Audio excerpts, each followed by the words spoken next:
My uncle, though, with his issues. So he comes into the class, instead of going straight to the topic of the discussion, he starts, clapping his hands, and he liked to speak Igbo a lot. He was saying, so it was really like funny back then. So it was one of the teachers, and I think it was one of the reasons why we failed physics as a class. Because he was really a terrible teacher. Are you celebrating those teachers today? Yeah. You're celebrating them too. Because at some point, I'm sure you learned something. Yeah. No, I did learn a lot of things. I think I learned from him that forces equal to mass times acceleration. But it wasn't all I needed to know. There was much more that I needed to know. Like my geography teacher I talked about. I got a B because of her. In my work. So, anyways, it's okay. So let me go on to the next question. That was on a funny note though. But let me ask you, I'll ask like your own experiences, like who, looking back, of course I don't want to ask you now in this school because your lecturers might be listening and they're like, these people went to radio but looking back to like your days in high school, I'll start with you, Faith. Is there anybody that you look back to now and say, I'm really grateful to this teacher for making me what I am today?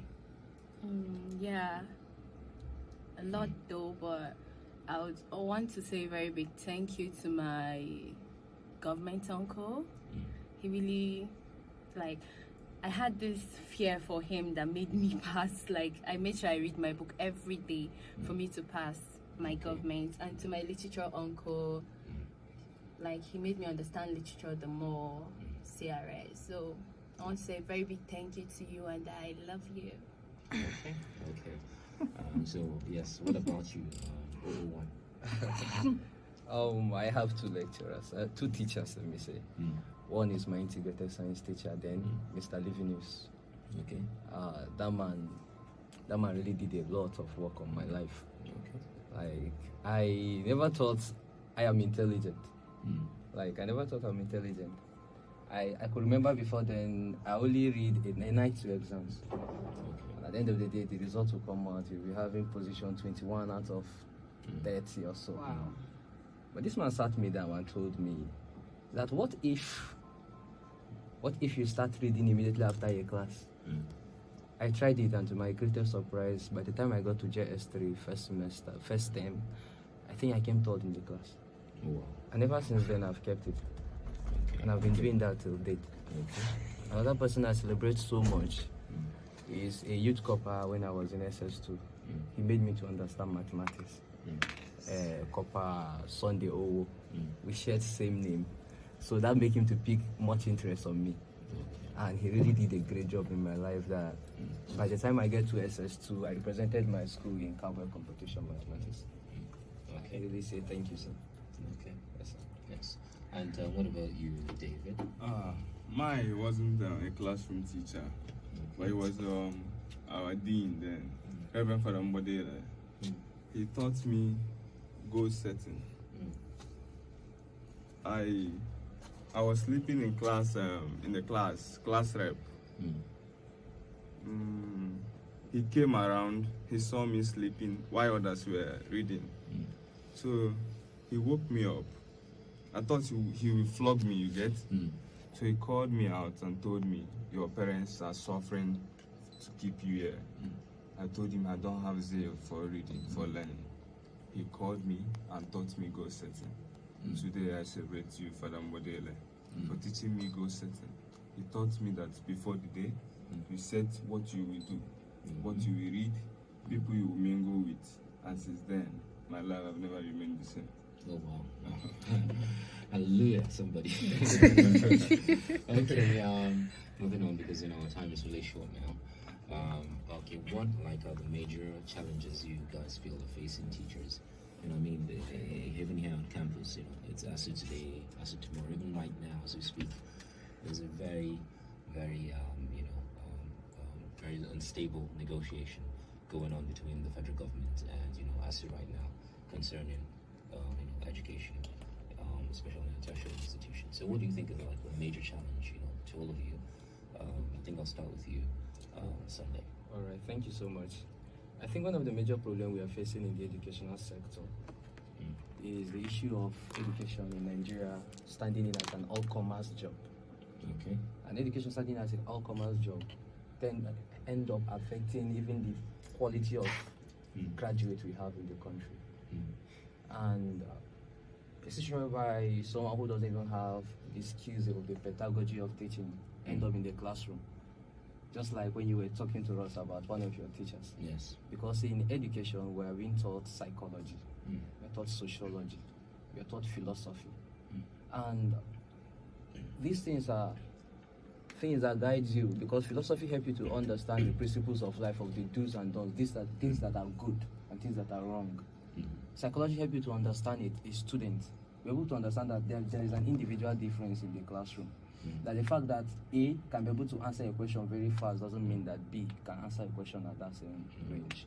And also sociology also helps you to understand how a given society operates. I think there was some years back we had an issue whereby a teacher finds himself in an environment whereby students in that place put on hijab, but hijab wasn't okay by him. But sociology will let you to understand that culture varies across societies. Yes. So these are some of the things that a teacher needs to know. And once a teacher has those skills, it guides the student. Even a student who doesn't know, for example, you're able to find a student, you find out that in a classroom we have exceptional students. When a student has special needs, you tend to give him more attention. But because many of the teachers we see today, just because they make first class in this or they graduate from this, they feel that they can be able to. That the fact that you make a first class in a course doesn't mean that you can teach that course. Of course. Teachers are not givers of knowledge; we are just facilitators. Of course. And these are some of the things that our educational system, we need to put this into consideration. Let me use Socrates, for example. Socrates lets us to understand that the duties of teachers in the classroom, that teachers are just like midwives. A midwife is not responsible for impregnating a woman. Yes. Instead, the duty of a midwife is to guide a pregnant woman to give birth successfully. Yes. And that's the duties of teachers. Every single individual has knowledge that has been imbibed on them by nature, virtue that we came to this life with. All we need is just help them to unveil it. Yes. Everybody is good, everybody is intelligent in his own way.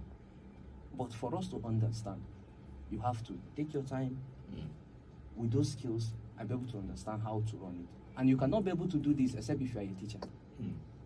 Permit me, I want to digress a little from my vice president. In as much as I know that parents are teachers, but for you to be a good teacher, we have teachers and we have good teachers. You need to undergo the training. And only those who undergo the training and acquire those pedagogy can be able to give out teaching the way it's supposed to be. They are the people who can be able to facilitate. And these are things we lack. We make it an all-commerce job. Permit me, I won't mention faculties, but if you come to faculties here in the University of Nigeria and Nsukka, we have lecturers that will come to class. All they do is they will read. Just read up their notes. It's left for you whether you understand or you don't understand. They don't care. When I sit down with friends, I always tell them that we in the Faculty of Education, we are very lucky. Like it's only in the Faculty of Education that a lecturer will come into the classroom, he will teach you. But what we see elsewhere are mostly lectures. They just come, they read out notes for you. That's why many of us don't even go to classes. The other faculty, all we do is just photocopy notes, and because even those that went to class, there's no difference. And these are some of the things. At the end of the day, you graduate, and then when you go out there, you cannot even be able to. If you don't get a job, you can't even practice what you study. On your own, you can't even start it. You have to look for. Some people, even after schooling, they have to go and work in form of apprentice under somebody in order to learn that which they have studied for 4 years, for 5 years, for 6 years. These are issues, these are challenges facing us in the educational sector. And if I should add, another issue that we are facing in the educational sector has to do with the policies from the government. The policies in the government whereby they are trying to practice federal character. In as much as we have policies of education, the policies of education, they said equal opportunity for all. But they don't interpret it the way it's meant to be. Equal opportunity for all in education doesn't mean that every ethnic group must be represented when giving admission. Whereby you see someone who didn't even score up to 180 will get admission, trying to favor everybody. But one thing they tend to forget is that it's not all about getting admission. It's all about the person graduating and being able, in fact, surviving in the school. Is another thing. Some parents even end up sorting and the rest of it. But one thing we need to understand is that aspiration varies. Exactly. And everybody must not be in the classroom. When we talk about equal educational system, what we are talking about here is those in the nomadic side. Give them nomads. Give them special. That's why we have what we call special education. some of these teachers who are special teachers will go and meet those in the normals. What would they teach them? Teach them how the type of feeds that they will give to these cattle, and these cattle will produce more milk, produce more, let me say, more cattle. I mean, the sort of education that's immediately relevant to the problems that you have. Thank you so much. And for those of them in the farm, we teach them, these are the period how to do irrigation and some of all of these things. These are the type of education they need. Because if you check the type of policy, the type of educational system we have is another issue we have in the educational sector. Come down to the East. If East are good in business, we should have educational system that teaches us how to buy goods and sell goods. Yes. We understand it and we face that. Everybody must not be a medical doctor. Everybody must not be a lawyer. But these are some of the things we forget. And instead of us doing that we are supposed to do, we are trying to copy the white men. You come, okay, let me say, for example, in the Faculty of Education, in fact, in all educational schools, when we are having history of education, instead of you teaching us history of Africa, teaching us about how our parents were able to survive without importation. Because in the olden days, there was nothing like importation. But yet, we have rich men. Our economy was standard. We don't borrow money from World Bank. But because of the type of educational system we practice then, everybody have enough. But instead, when you come, what they teach us is about Greeks and Romans. Greeks and Romans. How does Greeks and Romans help our educational system? Definition of curriculum. Curriculum is meant to be implemented by school.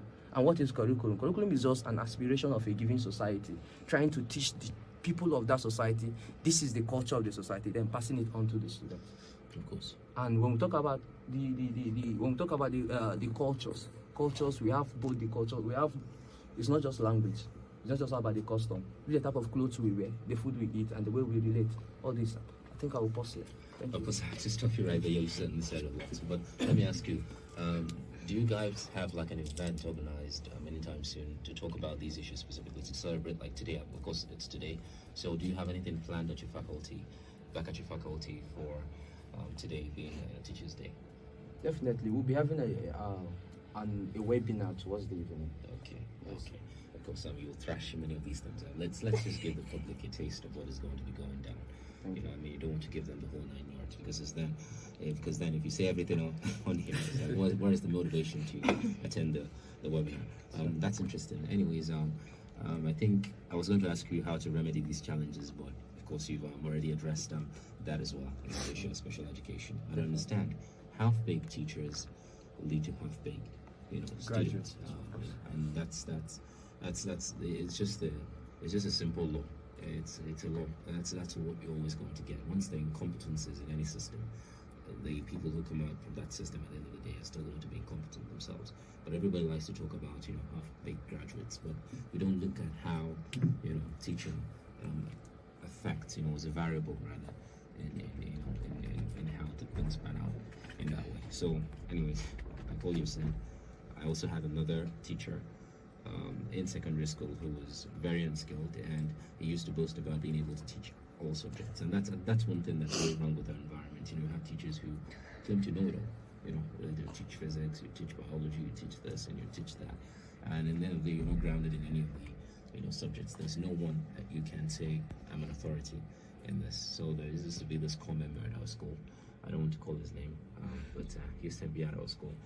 And whenever he would come to class to teach, he teaches mathematics and physics, and that was because, of course, like I said, our physics teacher wasn't like really stepping up, and of course mathematics as well. They would come to the Indian teachers come into class. They don't address problems in their subjects. What they address is the examples in the textbook. They come and say,